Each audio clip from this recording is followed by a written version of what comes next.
Hello everyone, so welcome to our next session on international compensation.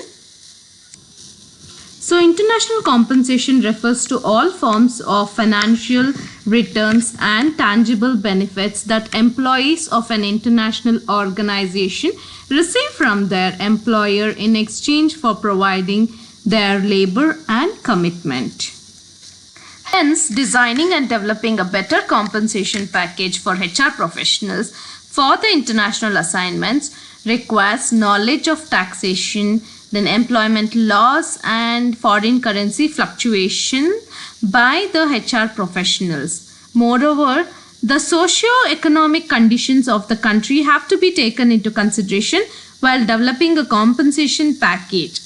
It is easy to develop a compensation package for the parent country national, but difficult to manage the host and third country nationals. So moving upon to our next slide.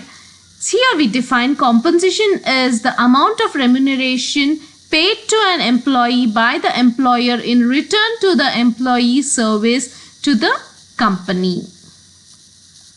Then there is another definition wherein compensation is extrinsic reward for an employee.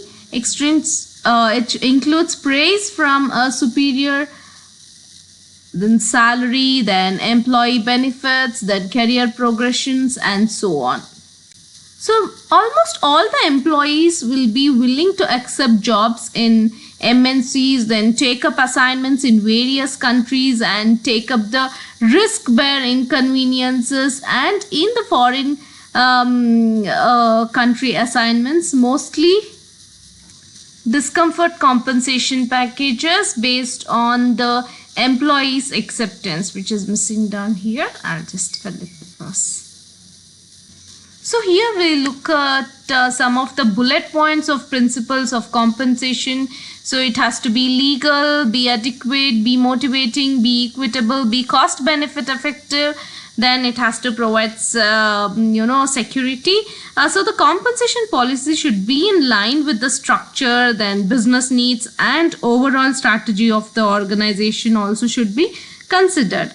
So the policy should aim in attracting and retaining the best talent in our company.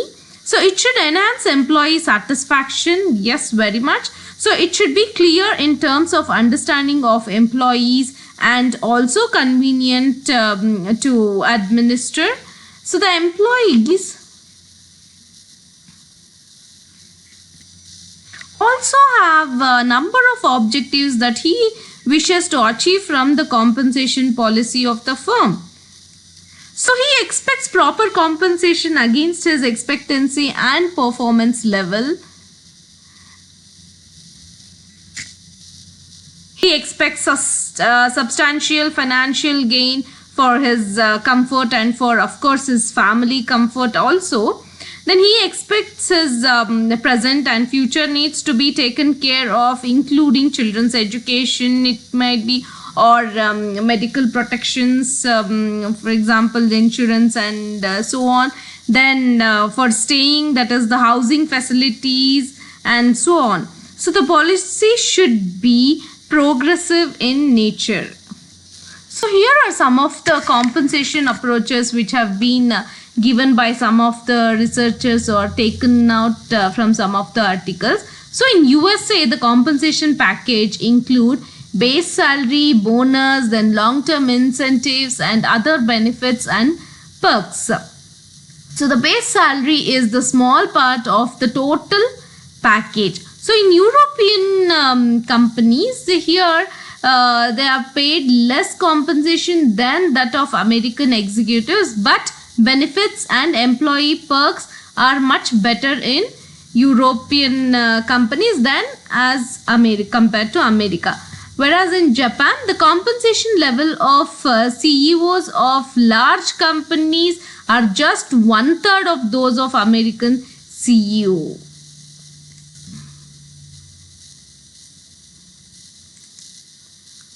So again to repeat, Japanese companies experience matter a lot compared to other two companies, that is the USA company or the European company.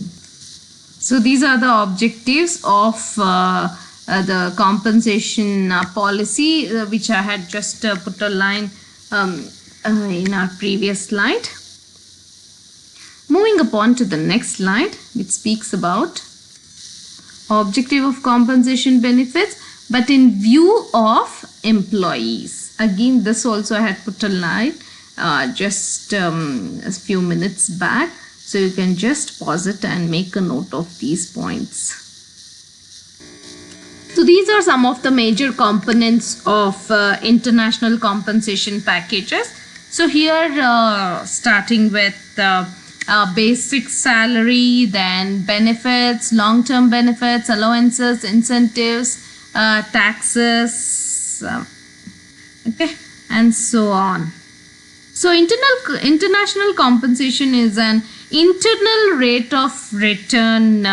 It can be monetary or non-monetary rewards or package, including like as I said, base salary, then the benefits, then the perk visits, and whether long-term or short-term incentives that valued by employees in accordance with their relative contribution to performance towards achieving the desired goal of an organization.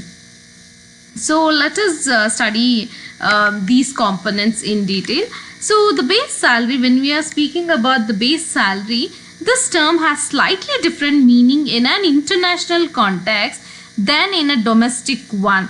So in the latter case, it denotes the amount of cash compensation that serves as a benchmark for other compensation elements like bonus or social benefits and so on. So for the expatriate, it denotes the main component of a package of allowances directly related to the base salary and the basis for in-service benefits and pension contributions. So the base salary actually forms the foundation block of the international compensation. So moving to the next part, which is the benefits. So the aspect of benefits is often very complicated to deal with. So for instance, pension plans normally differ from country to country due to difference in national practices. Thus all these and other benefits, it can be like medical coverages or social security and HR allowances, are very difficult to imitate across the countries. So thus firms need to address a number of issues when considering what benefits to give and how to give them. However, the crucial issue that remains to be dealt with is whether the expatriate should be covered under the home country benefit programs or the ones of the host country. So as a matter of fact, most US officials are covered by their home country benefit programs. Other kind of benefits which are offered are also like RSU, which is called as restricted stock unit. So this is a plan established by the company wherein units of stocks are provided with restrictions on when they can be exercised. So some units or some number of stocks will be provided and it can be exercised only after a certain period of time probably, and of course it will be after a very long period of time, so that the employees will not leave the organizations immediately. So in case they fix to the organization, say at least for 2 or 3 years or probably 5 years, then only they can exercise these stocks. So it is usually issued as partial compensation for employees. Then the restriction generally lives to 3 to 5 years when the stock vests. So IT companies are increasingly using RSU as incentives since they afford a lot of more flexibility, and most of the employees at least stick for the company for at least these, because they also have certain value. And not only that, they are earned by the employees, so they can't just leave them and go. So this is also a part of the compensation. Or the next one, it can be ESOP, so it is employee stock option plan, and this is one of the very common this one. So this is plan established by the company wherein a certain number of shares are reserved for purchase and issuance to key employees. So such shares usually vest over a certain period to serve as an incentives for employees to build long-term value for the company. So the other one is employee stock purchase plan. So this is a plan wherein a company sells shares to its employees, usually at a discount rate. So the company deducts the purchase price of these shares every month from the employee's salary. So it is like paying in EMIs. So many times for expatriates, in addition to this, they also provide some special benefits like vacation and special leaves, then rest and rehabilitation leaves, then emergency provisions in case of death or illness in any or for any of the family members, and like that many more. Again, all these benefits, however, depend on the host country rules and regulations. So next, yes, this long-term benefits are also covered. Next, let us move on to allowances. So the next point is allowances. So one of the most common kind of allowance internationally is the cost of living allowance, which is commonly called as COLA. So cost of living allowance. So it typically involves a payment to compensate for the differences in the cost of living between the two countries, resulting in an eventual difference in the expenditure that is made here and in the other country. So a typical example is the compensate for the inflation differential. So compensation, cost of living allowance also includes payments for housing and other utilities, and also personal income tax. So other major allowances which are listed here can be home allowance, educational, relocation, then spouse assistance, that is that compensates for the loss of income due to spouse losing the job, and insurance, medical allowances, then yes, relocation, then so what is this hardship allowance or the hardship premium? So this is perceived as an inducement in the form of a salary premium to accept an overseas assignment. So this is like you are putting forth your requirements, and whether they are accepting it, or here you are trying to provoke them, giving these hardship premiums. So generally salary premiums vary from 5 to 40% of the base salary. Then determining the appropriate level of payments can be very difficult. So factors determining the hardship premium usually expressed in terms of expatriate base salary that are typically on assignments, then actual hardship, then tax consequences, then the length of assignments that you need to stay, you'll be staying in the other country, and so on. So thus multinationals normally pay their allowances to encourage employees to take up international assignments, to make sure that they are comfortable in the host country in comparison to the parent country. So moving upon to the next one, let us speak about incentives, which are also the variable pay. So in recent years, some MNCs have been designing special incentives programs for keeping expatriates motivated. Otherwise, as we discussed in our previous classes, you see that there are more than 40% 40% expatriates who leave the job within an year. So here we design so many strategies and incentives just in order to retain them. So in the process, growing number of firms have dropped the ongoing premium for overseas assignment and replaced it with the one-time lump sum premium. So the lump sum payment has at least three advantages. So first, expatriates realize that they are paid this only once, and that too when they accept an overseas assignment. So the payment tends to retain its motivational value. Anyways, the second, we can say that the costs of the company are less because there is only one payment and no future financial commitment. So this is so because the incentives is separate payment and distinguishable for a regular pay, and it is more readily for saving or spending. So moving upon to the next one, which is the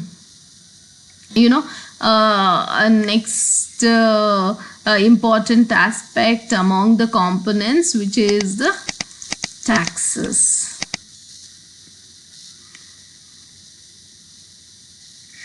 Okay, so the final component of the expatriates compensation relates to taxes. So here MNCs generally select one of the following approaches to handle international tax. So it can be tax equalization or exchange rate protection or international marketing or tax protection. So here tax equalization is like firm withholds an amount equal to the home country tax obligation of the expatriate and pay all the taxes in the host country. Whereas the tax protection is the employees pay up to the amount of taxes he or she would pay on remuneration in the home country. In such a situation, the employee is entitled to any windfall received if total taxes are less in the foreign country than in the home country. So they are some of the components, and it is very important from the exam point of view. So next, moving to the factors that affect global compensation. So these are some of the factors that affect global compensation. So it can be MNC's internal environment and MNC's external environment, and yes, founders philosophy and MNC's compensation factors have direct link with these two. So goal orientation and the compensation objectives, then moving upon next competitive strategy, then organizational culture, then human resource structure, then employee-employer relations, subsidiary role, then the level of technology. These are all some of the internal factors. And moving upon to the external factors are parent company policies, then labor market characteristics, then local conditions, then home and host country government rules and regulations, then industry type, then competitors strategies. So here, so moving upon to the first one, that is internal factors. So here starting, we are discussing about goal orientation. So this UK-based foam manufacturer Zotefoam, where equality is a key HRM in the company's mission. The only perks that differentiate employees from other workers are the private health insurance and the car allowances. The firm sees the internationalization as one with minimal status differences between levels in organizational hierarchy. So next, moving upon to the this one. So the competitive strategy. So competitive strategy is like if, for example, as a part of MNC competitive strategy, the international human resource management strategy is to be a market leader in employee compensation in order to compensate for the most competent candidates. Then the levels of compensation might well be higher than if the competitive strategy is based on say the provision of secure employment. So the next one to be taken with is organizational culture. So it also influences the degree to which employees are compensated on the basis of seniority, or in contrast to personal connections or even the performances and so on.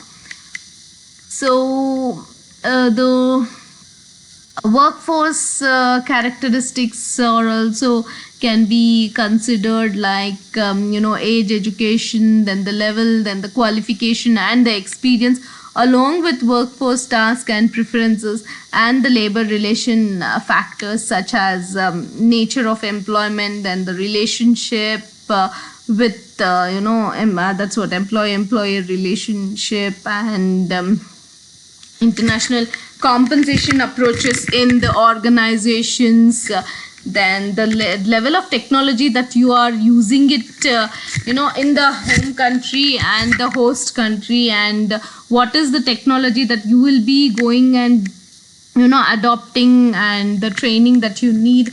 All these come under internal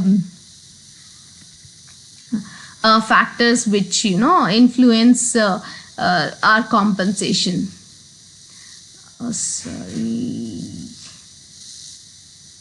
Okay, so moving upon to the next aspect, this is external environment. So here we are speaking about external environment factors.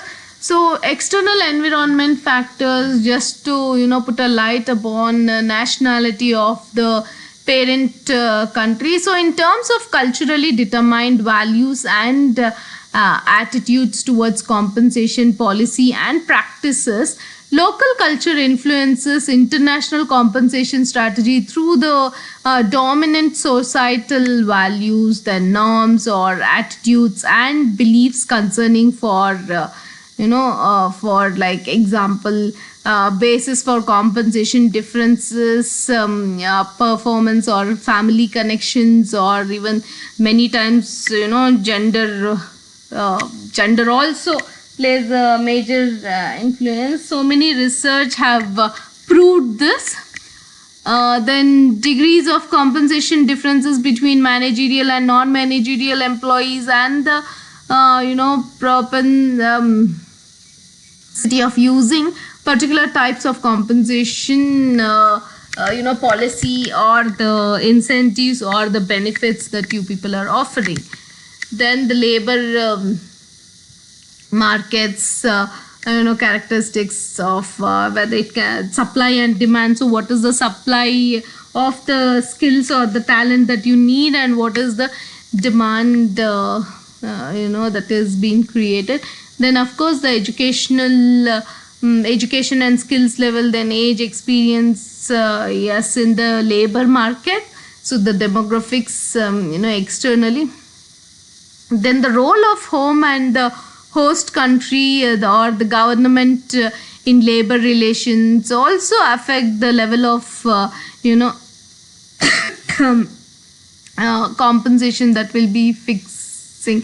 So the government rules and regulations also matter a lot. Then the industry type, yes, what kind of industry you are working in. So the evidence from two global industries like scientific measuring and medical instruments suggests that the MNCs competing in a global industry may be more likely to allocate rewards based on corporate and regional performance rather than on subsidiary performance. So as favored by MNCs competing in a multi-domestic industry. Different industry scenario also have different norms and practices for international compensation. So it, for example, it can be service sectors or high technology MNCs, or it can be banking sectors or pharmaceutical sectors. Again, it depends upon the demand and supply and what is the talent or the skill that you are looking for. Then the last one is competitors strategy. So even if the MNCs is not seeking to be the market leader in the international compensation, it generally cannot afford to fall behind market rates across its locations. So as it will be risking loss of valuable employees to its competitors. So it should be very careful in fixing the compensation. See, compensation benefits is one of the major factors that influence in retaining or the attrition rate of the organization. So thank you for watching my video and have a nice day. Next class, let us discuss about the methods of compensation and taxation decisions, then the changing trends in international employments and so on. Thank you.